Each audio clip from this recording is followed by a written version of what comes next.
कोल्हापुर गांव में गंगाधर नाम का एक अनाज व्यापारी था। उनकी पत्नी गायत्री, उनको एक बेटा था। उसका नाम अच्छी तरह से शिक्षित था। पढ़ाई में भी वह हमेशा बाकी सभी से आगे रहते थे। अपनी पढ़ाई पूरी करने के बाद व्यवसाय में मदद करेंगे। लेकिन पढ़ाई पूरी करने के बाद रामू में काफी बदलाव आया। उसने अपने माता पिता की जरा सी भी मदद नहीं करता था। अपने पिता द्वारा कमाए गए धन से बनाकर जगह जगह घूमता था और व्यर्थ में समय बिताता था। माँ, मुझे कुछ पैसे चाहिए। मुझे बाहर जाना है। हाँ, तेरी मैं हर बार पैसे दे रही हूँ। जब भी आप ऐसे मांगते हैं तो बिना मना किए। यह अच्छा होगा अगर आप काम में पिताजी की मदद किए तो। और ऐसा लगता है जैसे आप अपने पैरों पर खड़े हैं। यदि मैं एक भी पैसा मांगते हैं तो आप मुझे गरीब के रूप में देखना शुरू कर। परवरिश क्यों करनी पड़ती है? उससे अच्छा गाय को पालते अब की बातों सुनती रहती है। मैं क्या कही तुझे? तुम मुझसे बहुत नाराज हो गए हो। आपको जो कुछ कहना था कहा दिया, और फिर क्या कहा बोलते हो? मैं जा रहा हूं बाहर। इस प्रकार रामू अपनी माँ की बातों पर ध्यान दिए बिना पैसे लेकर बाहर चला जाता है। अपनी माँ से लिए गए पैसों से वह दोस्तों के साथ शहर में घूमता है। एक दिन रामू शाम होने तक घर नहीं आता कि बहुत देर हो जाती। तूने दिखाए हुए अति प्यार के वजह से रामू नाकामयाब बना। आधी रात के बाद भी वह घर नहीं आया। अगर आप उसके वापस आने पर दरवाजा खोलते हैं तो मैं तुम्हें भी घर से बाहर भेज दूंगा। उसे घर में नहीं आने देते हैं। रामू कहाँ जाएगा? ऐसे हम प्यार से बोलेंगे तो रामू नहीं सुनने वाला है। उसके अच्छे के लिए हमें खटीन होना पड़ेगा। ठीक है, मैं वैसा ही करूंगी जैसा आप कहेंगे। इस तरह वे सो जाते हैं। कुछ देर बाद रामू आता है और दरवाजा खटखटाता है। आवाज सुन के गायत्री को नींद खुलती है, लेकिन अपने पति के बात को मानकर वे दरवाजा खोले बिना रह जाती है। गंगाधर जब सुबह उठते हैं और दरवाजा खोलते हैं तो रामू गुस्से से उनकी ओर देख रहा होता है। क्या सुबह होने तक घर नहीं दिखाई दिया क्या? पूरी रात कहाँ गए? हालांकि मैं रात से ही दरवाजा खटखटाता रहा। आप वह जानते हैं, मुझे पता है, लेकिन आपने दरवाजा नहीं खोला। बहुत सी बातें सीखी। कोई काम करोगे या ऐसे ही गांव में घूमते रहोगे? अभी तक काम करना नहीं सीखे। मुझे किस चीज के लिए कड़ी मेहनत करने की जरूरत है? अब चाहो तो मुझे मेरी जायदाद दे दो, मैं घर छोड़ दूंगा और आप आराम से रहो।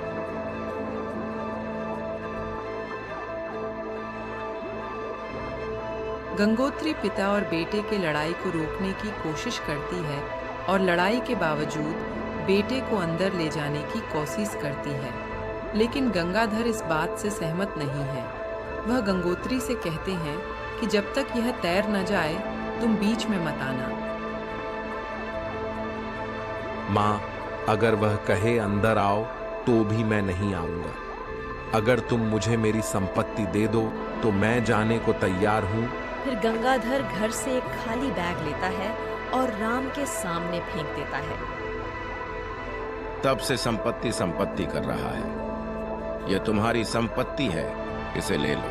खाली बैग क्यों दिया? मुझे आपकी आधी संपत्ति चाहिए। कानून में कहीं भी पिता द्वारा अर्जित संपत्ति बेटे की नहीं है। ये पूरी संपत्ति मैं कष्ट करके जमा किया। आपके दादाजी द्वारा अर्जित संपत्ति क्या है? मैं अपनी सारी मेहनत तुम जैसे निकम्मे आदमी को न देकर किसी अनाथ को दे दूंगा। तुझे पूछने का कोई अधिकार नहीं रहेगा, समझ रहे हो ना?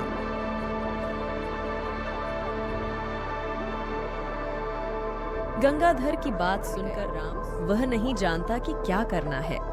इसी बीच माँ गायत्री बीच में आती है और ये कहती हैं, तुम दोनों ऐसे लड़ोगे तो हम दंगाई हो जाएंगे। आपको लड़के को बदलने का मौका दिए बिना इस तरह बात नहीं करनी चाहिए। उनका संपत्ति मांगना भी गलत है। समाधान यही है कि बैठकर सोचा जाए, लेकिन ऐसे नहीं। तब दोनों थोड़ा शांत हुए। अच्छा, मैं एक शर्त लगाता हूँ। अगर ठीक है तो मैं उसको घर में आने दूंगा, नहीं तो नहीं। बताइए, कौन सी शर्त?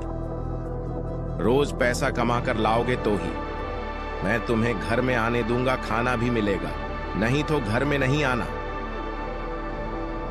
ठीक है, मैं कमाऊंगा और साबित करूंगा कि मैं तुमसे बेहतर हूं।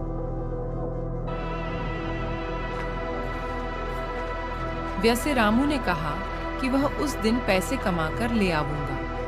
वह अपने दोस्तों के पास आता है और कहता है कि वे उसकी मदद करेंगे। वह अपने दोस्तों को अपनी स्थिति के बारे में बताता है। वह कहता है कि उसे कुछ पैसे चाहिए। यह जानते हुए राम के दोस्त राम के पास पैसे नहीं हैं, पैसे के लिए आ रहा है सोच के। उसके दोस्त कुछ कारण बताते हुए एक एक करके वहां से चले जाते हैं।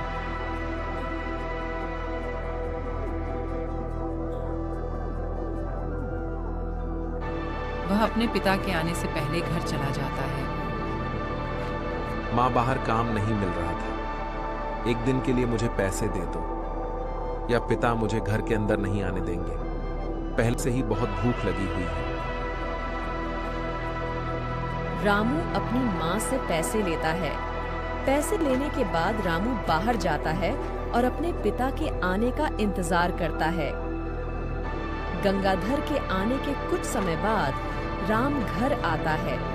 राम घर आता है और कुछ पैसे लाता है और अपने पिता को देता है। अच्छी कमाई की है, ये पैसे ले जाओ और पीछे वाले कुएं में डाल दो। जैसे पिता ने कहा, वैसे रामू पैसों को ले जाकर कुएं में फेंक देता है और खाना खाकर सो जाता है। उस तरह हर दिन राम अपनी माँ से पैसे मांगता था और अपने पिता को देता था। गंगाधर भी हर दिन की तरह कहता है कि पैसे को कुएं में डाल दो। रामू भी पैसे को कुएं में फेंक देता था। कुछ दिनों के बाद गंगाधर को यह बात समझ में आई है, इसलिए एक दिन उसने अपनी पत्नी को बाहर जाने के लिए कहा था। तब रामू को समझ नहीं आ रहा था कि क्या करना है। रामू उस दिन काम की तलाश में था, लेकिन काम नहीं मिल रहा है, तो वह थक जाता है। वह एक पेड़ के नीचे बैठता है जो पास में है। तब वहाँ एक बूढ़ा आदमी आता है। क्या यहाँ कोई मजदूर काम करने वाला मिल सकता है क्या?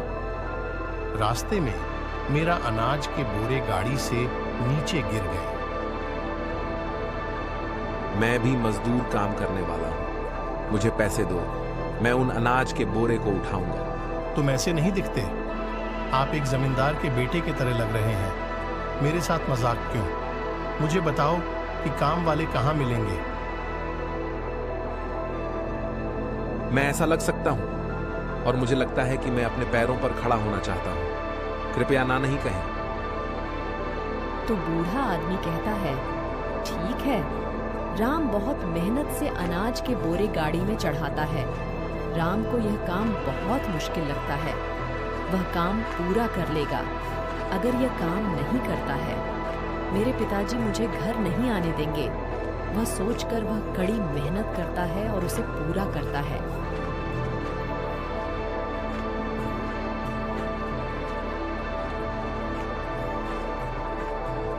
भले ही यह काम आपके लिए मुश्किल हो, बिना रुके काम पूरा कर लिया। यहाँ यह पैसे ले लो। बहुत बहुत धन्यवाद। राम उस पैसे को लेकर घर चला जाता है। उस दिन भी पिताजी कहते थे कि पैसे को कुएं में फेंक दो। राम उस पैसे को लेकर कुएं तक जाता है, लेकिन उस पैसे के लिए वह कितनी मुश्किल में पड़ गया था, याद आया। उसकी आंखों में पानी आ रहा है। वह अपने पिता के पास लौट जाता है। मैं सुबह से बहुत मेहनत की है। मैंने यह पैसा कमाया है। मैं इस पैसे को कुएं में नहीं डाल सकता। आप ही जाओ और इसे कुएं में डाल दो। देख लिया ना, जो पैसे तुमने मां से लिए थे वे आसानी से कुएं में डाल सकते हैं। फिर तूने अपनी मेहनत की पक्की रकम को क्यों कुआं में न डाला? क्योंकि यह तेरी मेहनत की कमाई है। परंतु तूने मेरी सारी कमाई को, जो मैंने मेहनत से कमाई है, व्यर्थ कर रहा था। मुझे गुस्सा नहीं आता है क्या? पिताजी मुझ पर दया करो। तब मैं समझ नहीं पाया कि आप मेरे साथ कठोर क्यों थे। अब से मैं अपने पैरों पर खड़े होकर मेहनत करके पैसा कमाऊंगा पिताजी। अब से तू हमारे अनाज के व्यापार का कारोबार संभालेगा।